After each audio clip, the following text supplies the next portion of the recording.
My guests this week are Jora the Fortuneteller. How you guys doing? Good. Would you like to go from left to right and introduce yourselves? I'll go. Josh, drummer. I'm Sam, the singer. And I'm Key, the guitarist. Now, as we're local Distortion, would you like to give a shout out to 3 of your favourite local bands that you either like or you played with and then you think listeners should check out? Sleemo. Sleemo. Yes. I think we're doing really well at the moment. Yeah. In Norwich scene. High Function. High Function are cool. We played a gig with High Function there. Yeah, that's right down. They're really good live. I think they're one of those bands that I just got to see them to understand. Shine live, yeah. Definitely. And I don't know. I personally really like Rex stuff. Like their EP was pretty banging, to be fair. Good choices. I'd not heard of the second one. I'll have to check those guys out. Okay, so how did you guys come up with the name? Does it have any meaning? Plenty of meaning. Yeah, so basically, my mum went to see a fortune teller, and his prophecy was that we'd achieve great things. But I told Sam, and I think he was drunk at the time, and he misinterpreted what I said, and he thought it was Jora. So then, Jora the Fortuneteller, that's the name. Yeah. It's a pretty cool band name, and yeah, it definitely works, I think. Yeah, we couldn't find a name for ages actually. Yeah. I think like we were nameless for like 7-8 months, and like we literally we just we had an endless list. I think on my phone I got like 21 names discarded. I mean, just that. We actually can say like it will fall out the sky. Yeah, The name that we want will fall out the sky, and lo and behold, the drunk Samuel found it.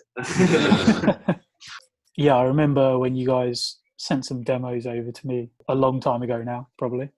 And yeah, the obviously the songs are very memorable to me and they stuck out to me, but also the band name was very memorable as well. Yeah, I was always keen to hear more from you guys. And yeah, maybe let's talk about those first couple of songs you put out there. You didn't officially release them, you kind of just put them out as demos. So I think first was Loverboy, wasn't it? Yeah, that track came about. I think that was like one of the first songs that we actually Recorded. recorded and pretty happy with. And then we've kind of fallen out of love with it now, but at the time we were very excited about it. I think it was one of those things that we released and we were like, oh, why did we release that? But, It was just when we went to get it recorded at a studio, and we spent we learned some lessons from this. Did the whole recording in one day, and at the end of it, we were a bit like, it just wasn't sounding the way we kind of thought it would. But that's why we ended up releasing it with like demo tag onto it, But yeah, I don't know. we were in a rush to do it as well. I think because we were entering a competition at the time. Yeah. Ed Sheeran was in this thing where like he was offering a support slot at his homecoming gigs, and I think we needed something out to apply for it. So I think that was the whole thing for it. It's a great track. I don't know why you guys have kind of gone off of it, because yeah, it definitely stuck out to me when I first heard it. And I listen to a lot of music. Obviously, I get so many tracks every week. And that one obviously really stuck out to me. Thought it was really good. Didn't really think it was demo quality. I thought it was a bit better than that. So yeah, maybe in the future, maybe re-record it. We have thought about maybe rewriting, re-recording and at some point, but it definitely has some legs. I think with the right kind of push and obviously professional recording studio job, tighten it up here and there, I think it can be a really good single, I think. Yeah, kind of a different contrast to that, you released Before You Drown, which is a bit slower, a bit more melodic, not as heavy. We did those in the same day, didn't we? Yeah. We went to Sick Room Studios. Shout out to Sick Room Studio. Owen at Sick Room Studios. He did a good job. I called him up. I said, I said, look, man, we really need some tracks. As we said, we were going to the competition. We've got one day. We've got this amount of money. Can you help us out? This is how much it is for a day. Come in and we'll see what we can do. I was like, well, we need 2 songs. He was like, well, if we can get it done, we can get it done. And Owen is really good where he is. Great studio. And we turned up, did both the songs. And with one day's work, I thought they came out pretty well. That could do with some reworking as well, I think. If we were to go back to it, but I don't think we will go back to that. did the purpose that we needed to do. I think those songs definitely show your range as a band, because, you know, a lot of bands, they can kind of just churn out the same sort of sounding songs and identify with that being their sound. But with you guys, you seem to just dip in and out of genres and styles all in the same track sometimes, which is really cool and what makes you guys quite unique and interesting, I think. Yeah, we definitely don't want to stick to one genre. We love all kinds of music, and I've always said we want people to come to our shows and like dance and cry and mosh. We love all kinds of music, and we want to write all kinds of music. Right, yeah. So We've made like a rule. It's like whatever we write is what we write. We don't try and get rid of songs because it's not Jora. We kind of try and just keep our minds open to what we write. So obviously you don't want to be perceived as just one kind of genre or this or that, but I'm going to ask you a question now. How would you describe the band in just 3 words? Jora the Fortuneteller. I don't know. I'd say I think whatever we do, there's a bit of like heaviness to it, whether it's Heavy. emotional heaviness or heavy, exciting, emotional. good. Exciting, good. Heavy, exciting, good. Yeah, I can see that. Yeah. As long as you don't say energetic, because everyone says that and it's just the worst. Let's play your new single. Would you like to introduce that? And we'll give that a spin. Next song you're about to hear is a track called Invincible.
I had the idea for 2 kind of like twin songs, and I had Invisible first actually. I wanted the songs to kind of like reflect 2 sides of like an ego kind of thing. So Invincible, obviously, if you read the lyrics, they're not meant to be taken literally at all. It's like a overinflated ego, and then Invisible is like a deflated ego as well. Those songs are just like supposed to be listened to together. I think they're both in like the same key, and they swap keys with each other and stuff. And I think for us, we didn't actually really want to put it on Spotify at first because we recorded it ourselves, but it actually came out at a pretty decent. We had to do it, and then we just felt we had to put that out before we could go on to the newest stuff we've got now. Is a nice starting point for us, I think, and we just really enjoy playing Invincible. Definitely, we love that riff and stuff. Yeah, and again, to just clarify for the people listening, it's like a dual single, isn't it? It's not like A side, B sides. They're kind of 2 A sides, I think. Invincible and Invisible. Bit of a tongue twister there.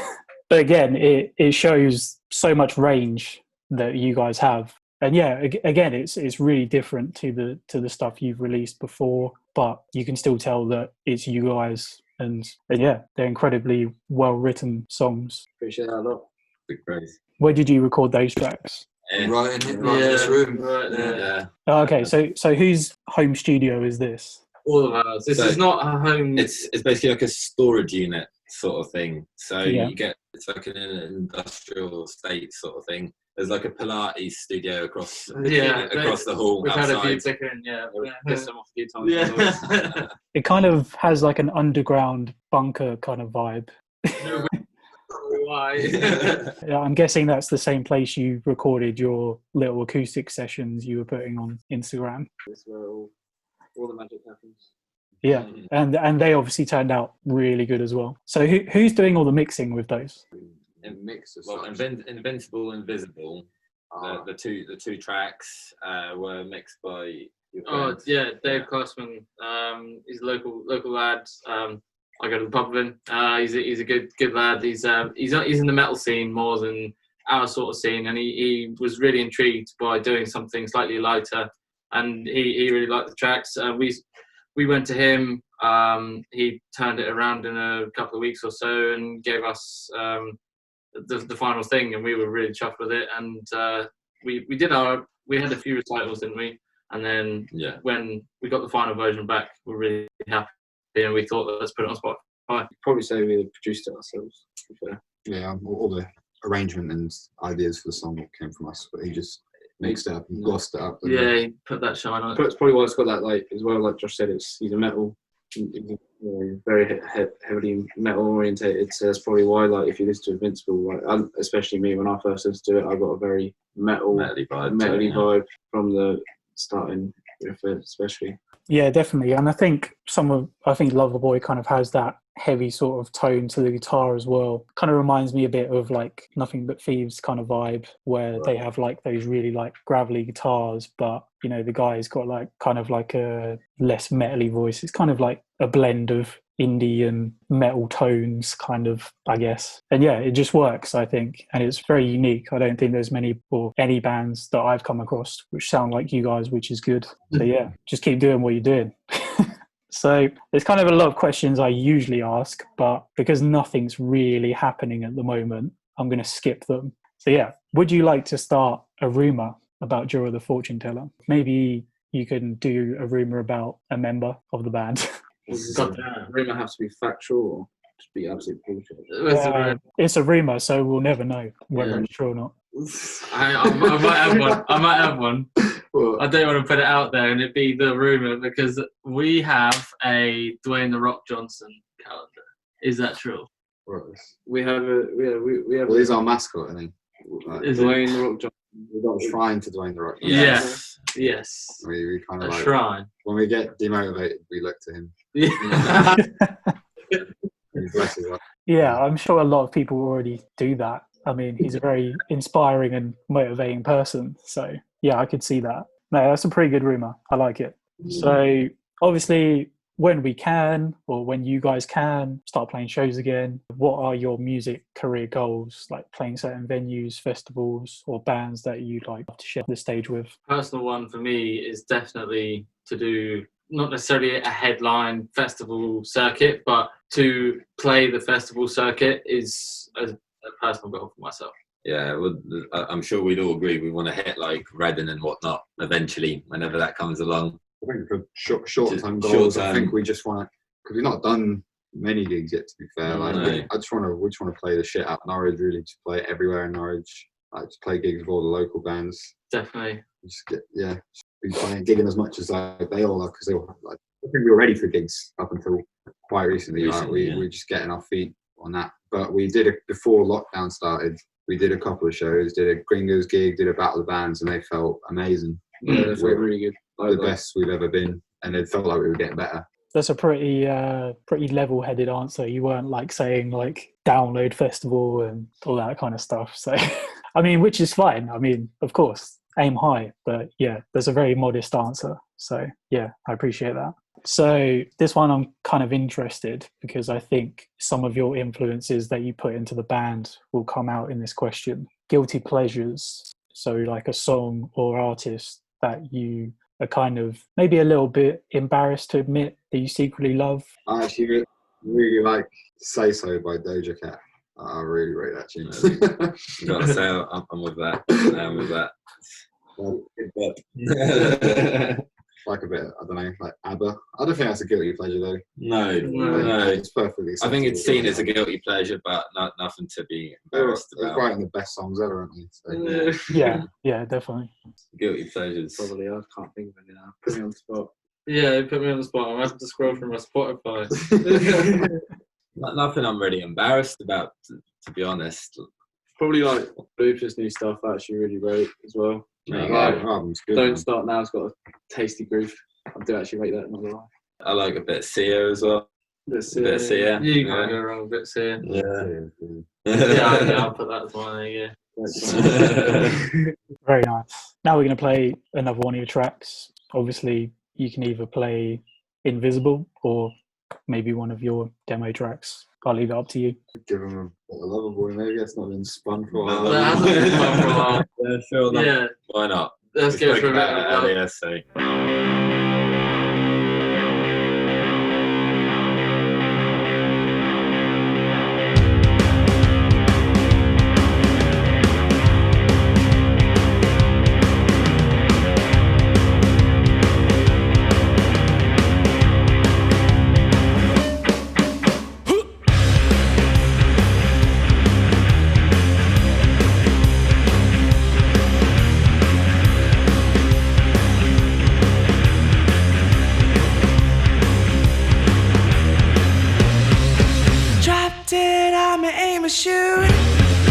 Shut down in my veins, she moves.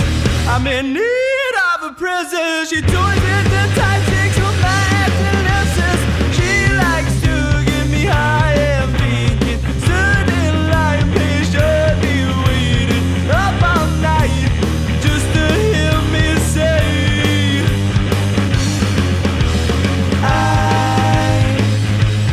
wanna be your lover boy. Useless little toy for me around the way. I wanna feel your love consume me, eat me up and chew me, spit me out. And this chest still pulls fire when she rips out the wires. Gonna toss it together. I find this high, you can ride me forever. She likes to get me high and thinking, spinning circles all night drinking. Just try it for the right combination of words. I wanna be your lover boy. Useless little toy. Love me around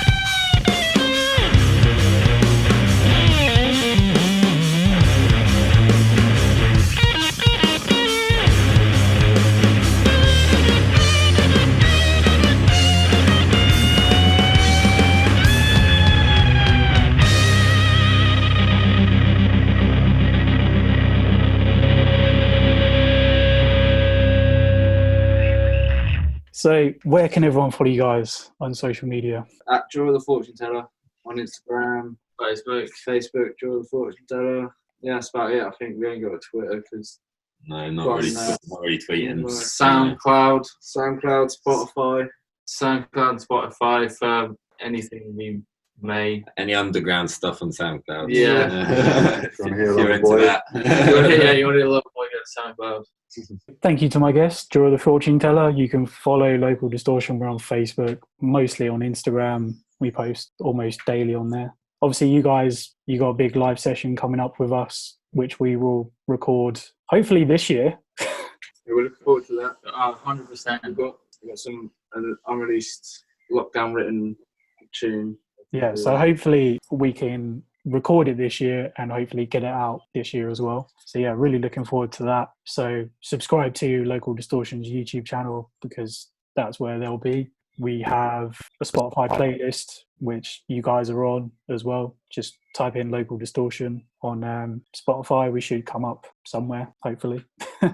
And yeah, follow our playlist because we have pretty much every local band within a 50-mile radius of Norwich, I think, on there. We have T-shirts as well if you want to go grab one from bigcartel.local distortion. And yeah, grab a T-shirt. All the stuff we do is for free. So yeah, T-shirts help. All right. Cheers, guys. Let's end with another song. What do you want to play? Invincible again. Well, how about Invisible this time? Yeah. Invisible world. Sweet. Thank you, mate. All right. Cheers, guys. Thank you. Thank you, mate. Cheers.